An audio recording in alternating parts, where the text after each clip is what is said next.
Man. Woo. All right. It's time we do this, huh? This is what we doing now. All right. Don't forget to hit the like button. Subscribe to the page.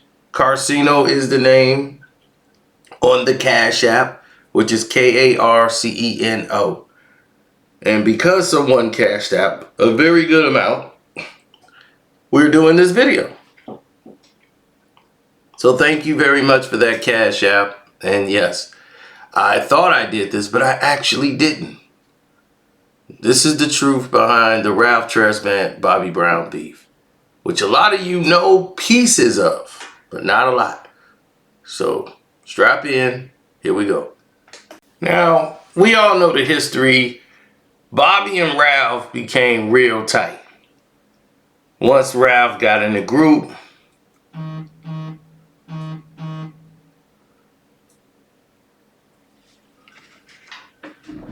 they done got so tight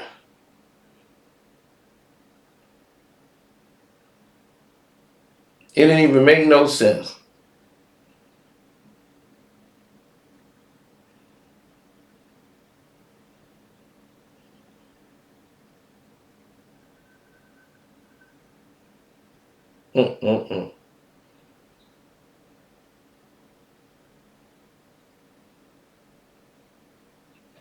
All right, sorry about that.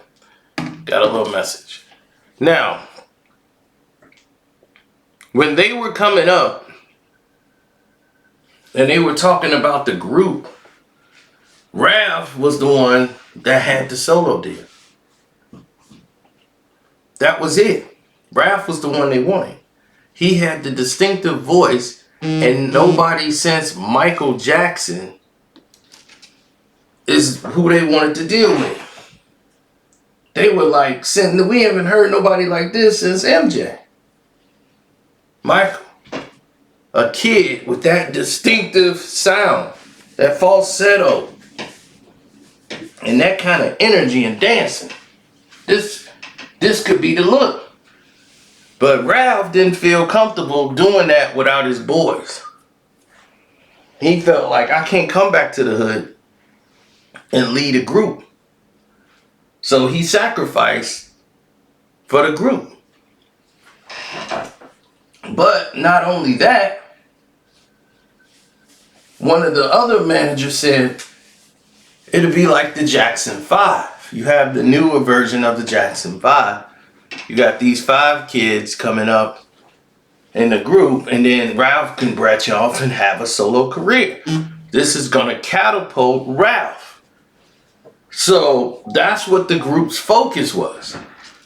With the whole management, when they had Candy Girl and everything else, was to build this kid up, and when he grows up, when he gets of age, he could step away. They had a lot of videos that a lot of people really didn't even see.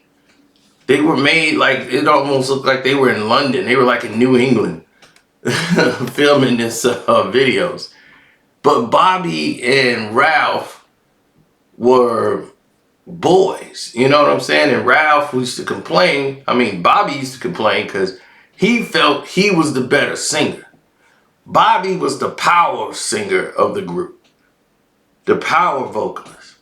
So on Mr. Telephone Man, he actually shined. Now, Ray Parker Jr. wrote that song. Mr. Telephone Man, there's something wrong with my life. He wrote the whole song, made the music for it and everything. So Ray Parker Jr. wrote the song. New Edition performed it, but Bobby had his first lead on Mr. Telephone Man, which gave him his look. So as they grew, Bobby's popularity started to grow right along with Ralph's. So Cool It Now and all these songs were coming out with New Edition. And as they were getting older, they went from being teenagers to young men.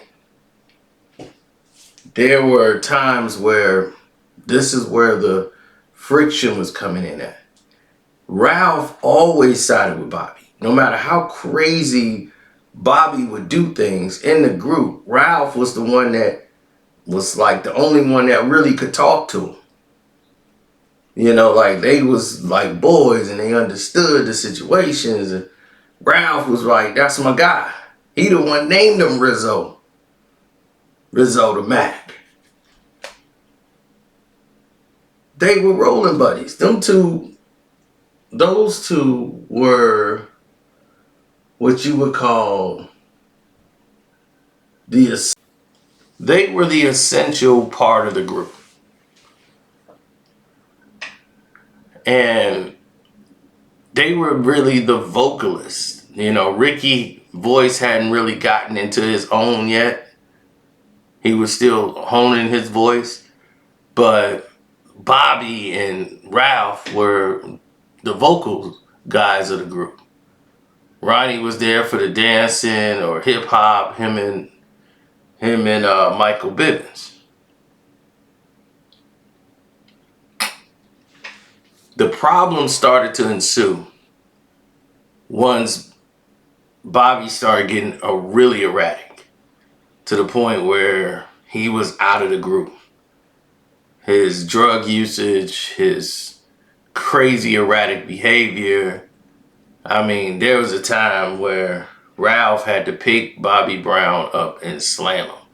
It was in a sit down they had. He had to pick Bobby Brown up and slam him down. Like, that's how crazy they had gotten to where that happened between the two. And that never should have happened.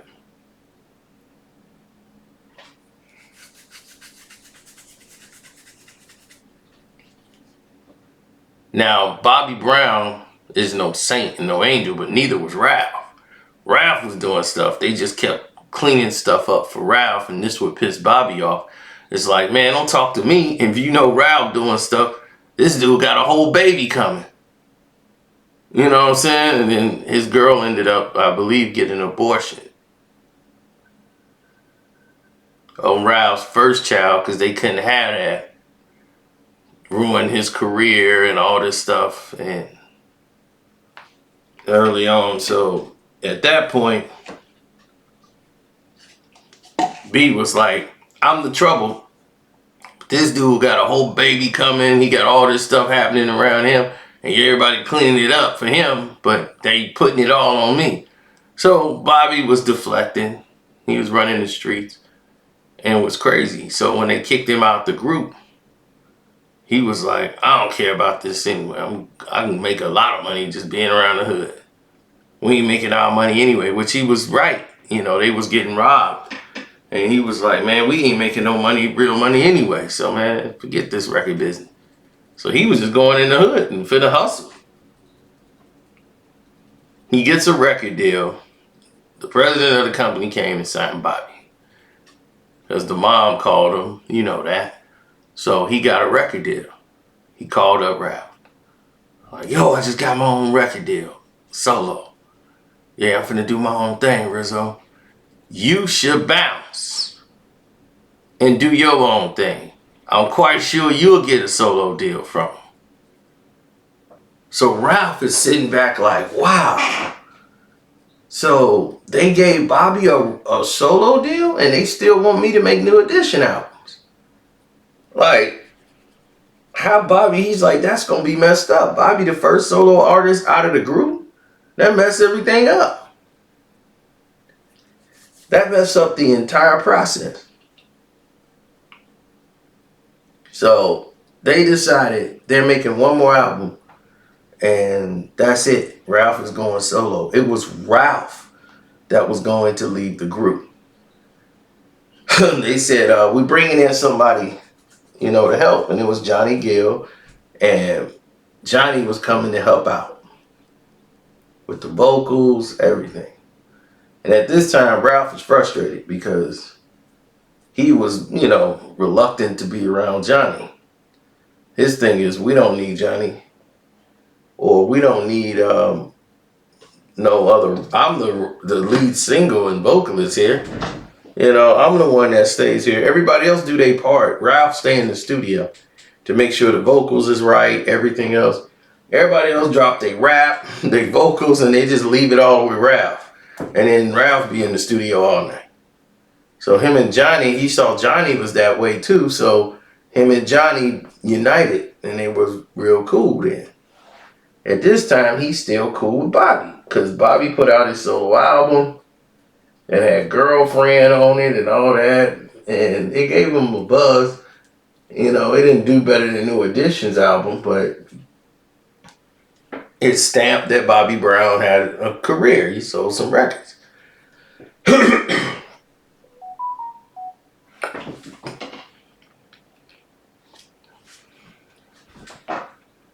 He blew through that money.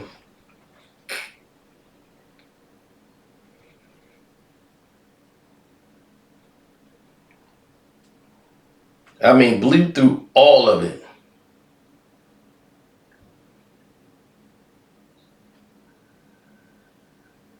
Uh-oh.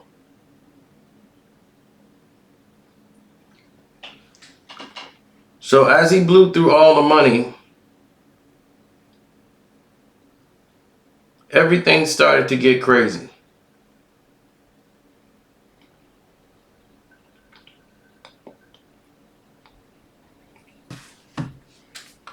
He blew through his money. He started just going crazy with drugs.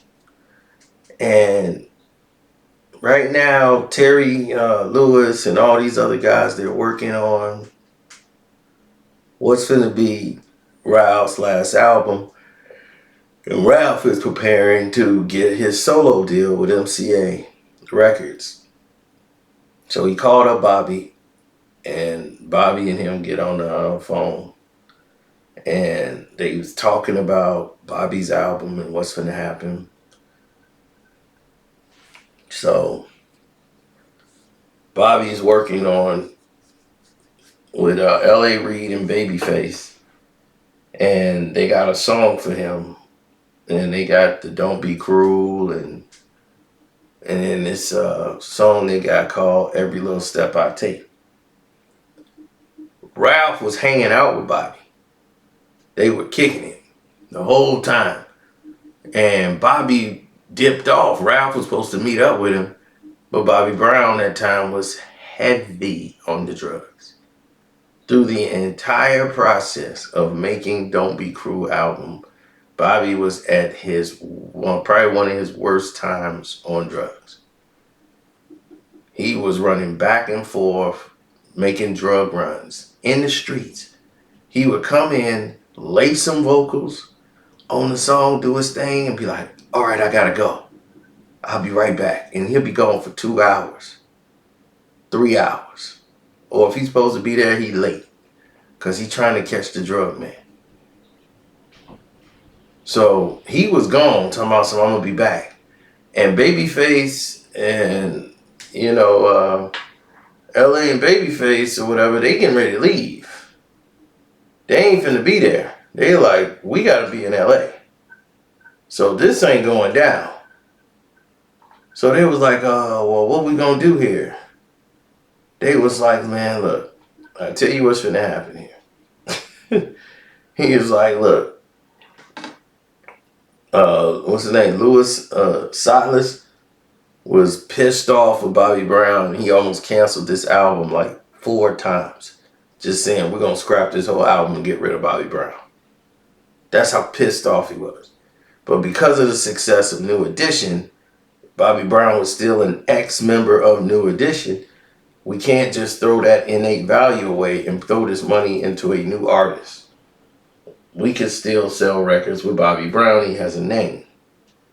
So they was like, fuck it. And he's mad. So he only would come by sometimes to try to sing. And that was like endlessly waiting for him. So he was missing from the studio when it was time to finish up the song. And L.A. and Babyface was about to leave because they weren't staying there all day. They had to go. So Ralph was there because he's supposed to have been meeting Bobby. Bobby's late. He put drugs ahead of Ralph, and Ralph's like, I get it. I know this is Bobby. I've dealt with him before. So Ralph was in there, was like, I'm in the studio. He's listening to some music, and he's just humming to it. And they was like, and then, Louis Silas said, look, I don't give a damn what you do. Get this thing done tonight. And this is like one of the last songs that they were doing. So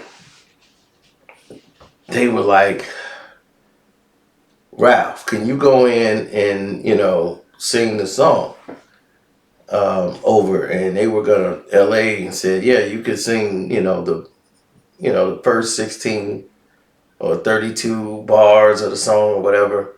So the very first verse is not Bobby Brown.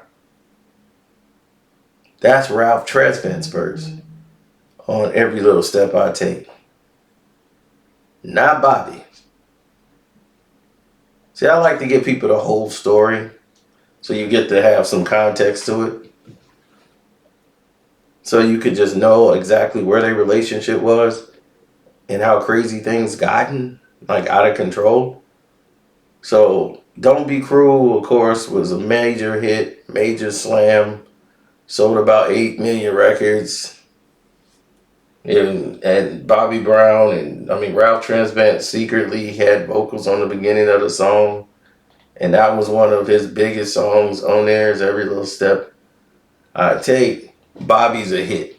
The New Edition album comes out. It's a smash hit. With Ralph and everything, a mature sounding New Edition album. So now everybody's hot. New Edition's hot. Everything, right? So at this point, they finna go on tour together.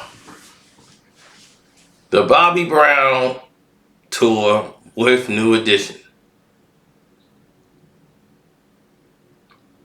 And boy, oh boy, oh boy.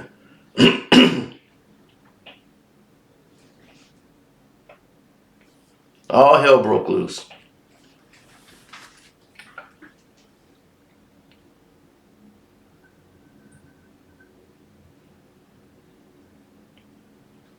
So Ralph is getting pissed off because he's feeling like he's second bidding and being put behind Bobby. Even though Bobby has a smash album, they're not being treated equally on the tour. And Bobby, when he goes on stage, he's taking up way too much time. He's thinking he's Superman now because his album is hot, and he's talking king shit. Like, yeah, my shit is hot and this and that, and y'all mad because I outdid y'all, and y'all ain't know nothing like me, and without me, and now y'all see. Now I'm getting all the money by myself. And my Rizzo was like, homie, you getting mad disrespectful right now. Calm down. And he said something, man, and he did something taking up too much time, and it was just getting crazy with the disrespect. The disrespect was just getting to an all-time high at this point. So they had to eventually, there was a fight. It was broken up. There was interventions, but Ralph and Bobby, they were tight. So Ralph has got his solo deal, and he's working on his album. And since they had the rap party, because Ralph and what's his name, they used to always put down Ralph. I mean, not Ralph, but Ricky and, because they already said Ricky Bell's going to, right? Ricky, man, you going to be all right, man, you know what I'm saying? I'm going to have you appear and feature on some of my songs, man. Ricky, you all right. You going to be all right. Never seeing Ricky as a solo artist. And he's like, Ricky, you ain't strong enough to be on solo artist, man. So, we're going to put you on some albums with us. And Ricky was like, man, I can hold my own. And he's like, yeah, man, but you just not a lead artist. So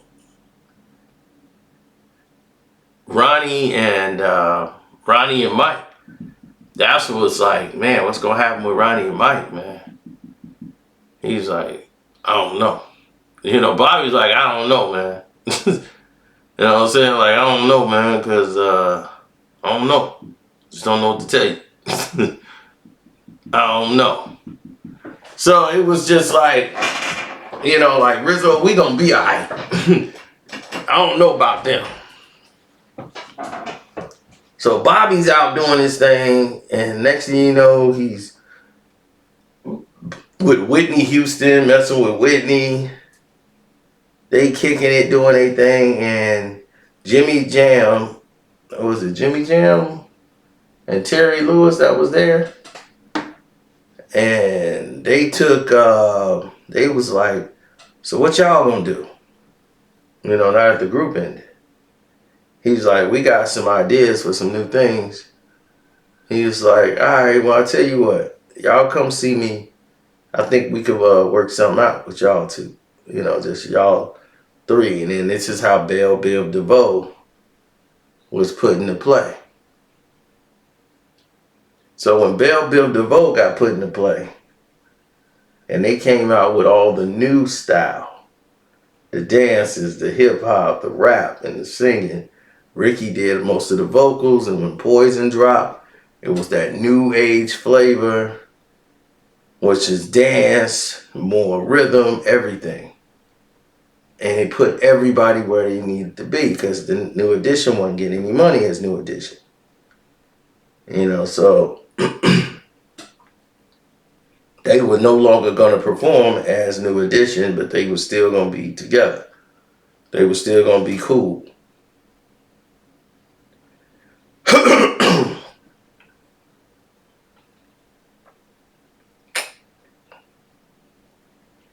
So Johnny used the New Edition album to launch his career. He had his album come out and was completed already, because he was working on his album while he was doing some of the vocals for New Edition's album. That's why he's not all over the album. But he already had his album in the works, and they used that to catapult his release, which was My, his biggest album to date. Then Biv DeVoe come out, and they hit, and Ralph was supposed to be the main one to come out, and he still ain't got his album done. So everybody's like, man, what's holding up Ralph? So him hanging out with Bobby Brown, and he was coming up with a song, and he wrote it. He said, I wrote this song, Stone Cold Gentleman. Because they was like, Ralph, we don't want you rapping on the album like that. Like, we don't want, you know, and I'm Rizzo the Mac. He rapping. He was like, man, do what you want to do. That's what Bobby's like. Stop listening to these guys tell you what's what. You know? Hit this blunt. Come on, Rizzo. They all getting high and all this crap, right?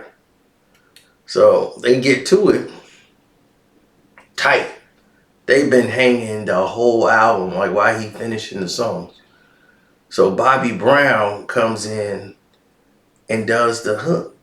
He's like, Bobby, you know, get on one of the, you know, my joint. You know, like, so when they did Stone Cold Gentleman, Bobby Brown was right there when they did it. I'm a stone cold gentleman. Stone cold. Baby, I'm stone cold. That's Bobby Brown. Stone cold. Baby, I'm stone cold. He even went out and performed the song with Ralph. They put that song together. You know, Sensitivity, that's Ralph Tresvant's song. All these songs here, emotional, you know, romantic, that's his thing. Now, as far as Bobby was concerned, Bobby was hanging out with Whitney and things got way more crazy, and they were kind of disconnected for a while. So when Bobby came out, when he went on tour with Ralph, and they had everybody doing their solo things individually as New Edition, They were all messed up. Now, once they got back together and wanted to do the reunion, this is where the problems started with these two. Puffy came and bought New Edition. They had hit me off, and he came with a bag. And then he was like, look, I want the whole New Edition. Bobby Brown, Johnny Gill, everybody coming together. Biv DeVoe, the whole nine. These dudes was so messed up. By everybody having individual success, it screwed up a lot of the respect people had. People wanted to have their own bus. Instead of everybody riding on the same bus together, they went and bought their own buses. Like Biv DeVoe, we got our own bus. And then, Bobby Brown got his bus. And then Johnny wanted a bus. It's like all these different buses showing up for no reason. Everybody was their own individual. Some people showed up to shows. Bobby started doing drugs. Ralph and Bobby got into a wrestling match on the damn tour. Biv DeVoe ready to fight Bobby over some shit, disrespectful stuff. It was just crazy. But through all of it, Ralph and Bobby, they were tight. So throughout the years, even when they went a long time without speaking, Ralph was there. Then, all of a sudden, things started to turn once they did a reunion and brought everyone back to the fold. Once, Whitney passed, and then Bobby Christina passed.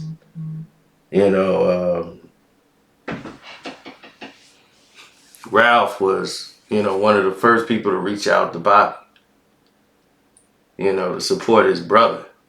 Now,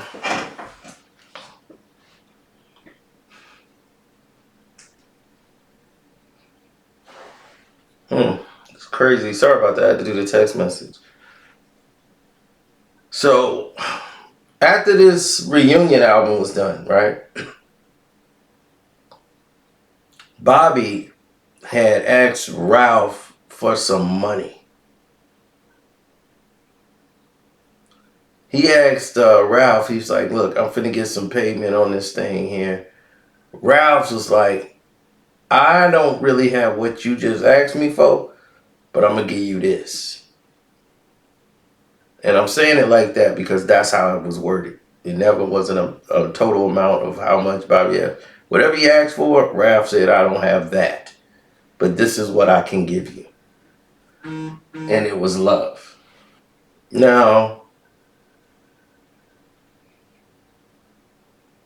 the whole world is entirely different because it's a big place. Bobby gave him money. Ralph gave Bobby money. Ralph went to go stay at a chick's house that he was supposedly till he got himself together. They went back on this reunion because they did the TV show. Then they were supposed to do the performance on stage, and then the kids are going to perform the song. And Bobby is, erratic again, and they could tell Bobby's drinking heavy and back on the thing, and Ralph was still holding his back. Now, things started to turn sour with them when Ralph is like, I don't want to do this New Edition tour that's going on. And that freaked everybody out in the group. Like, dude, we the hottest thing now. That whole BET thing got us hot. Let's go do the New Edition tour. Ralph is like, nah, man, I'm not feeling it. I don't want to do the New Edition tour. And they're like, well, why not? And he's saying, well, if I do the New Edition tour, then I ain't going to be able to do my stuff. All y'all established already. I really just got one album that they deal with. Y'all got a couple of albums. Biv DeVoe got some albums. Y'all kind of established as a solo artist more than myself. My stuff is normally New Edition. I want to kind of go out there and establish me as an artist, you know. And he was like, you ain't got to do that. Bobby's like, dude, what do you mean? You being stupid. Do the songs that you got. We got enough hits as New Edition. And everybody else got some. Look, we done did all the work. We don't need to create no more new music. That's what Bobby like. The music is done. What we built already, we ain't got to go do again. We could perform those songs forever. We ain't got to create no new music. And this is what Bobby trying to tell him. Like, you making it harder than what it really is. You ain't seeing it. So Ralph decided not to do the tour. Then, out of the blue, behind Ralph's back, you know, they tried to go and do the tour without Ralph. And it's like, look, we just gonna go on tour and be New Edition without Ralph.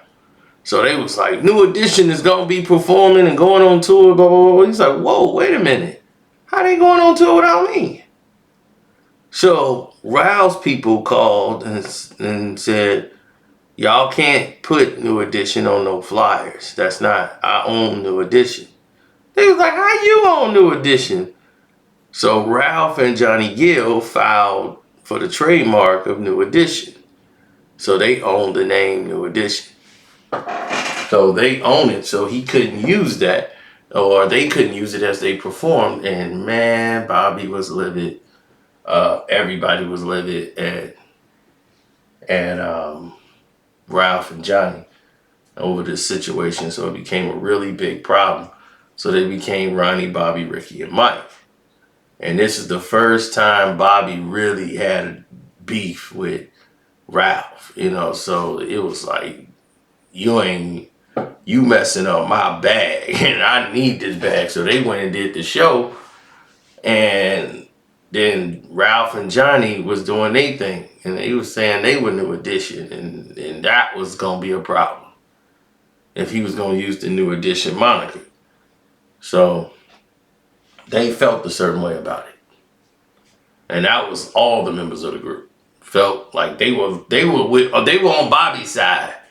Whenever now that's unusual when the whole group is on Bobby's side and not hearing what Ralph was saying, or they saying Ralph is being selfish as usual. They spin it on Ralph. Here we go. Now, these shows are done. Everybody's patching things up. They talking about doing another New Edition thing. Ralph put out his project that he wanted to do. But some things happened and nobody noticed it. But they just noticed that Ralph went around a lot. And Bobby went around a lot. And it was like, whoa, what's going on? Like, they would be at the same place and they would opt out for pictures. Like, one would step out and the other one step in. The other one step out and the other one in. They did not want to be photographed together in a photo. People was like, what is going on here? This is weird. And everyone think it was still because of what happened. And it was like, man, everybody patched things up since then. Everybody should be cool. Then you had the nephew of Bobby Brown said, clear as day, like, you know, my Uncle Bobby tried to sleep with, you know, one of Ralph's Tresvant's daughters. You know, and made sexual advances to her, and she felt weird about it, and she came and told her father. And she told Ralph, and from that moment on, it was up. So, I don't know what else to tell anybody, but that's definitely what happened.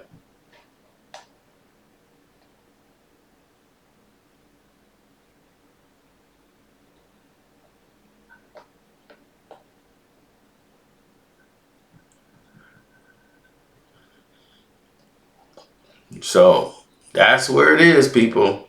But now you have context to what's going on. So you have the entire thing laid out for you, cut and dry. It's your boy Carcino. Don't forget to hit the like button, support the page, hit up the Patreon, the Carcino for Life Patreon. We have more on Bobby Brown on the Patreon. You don't want to miss it. I'm out.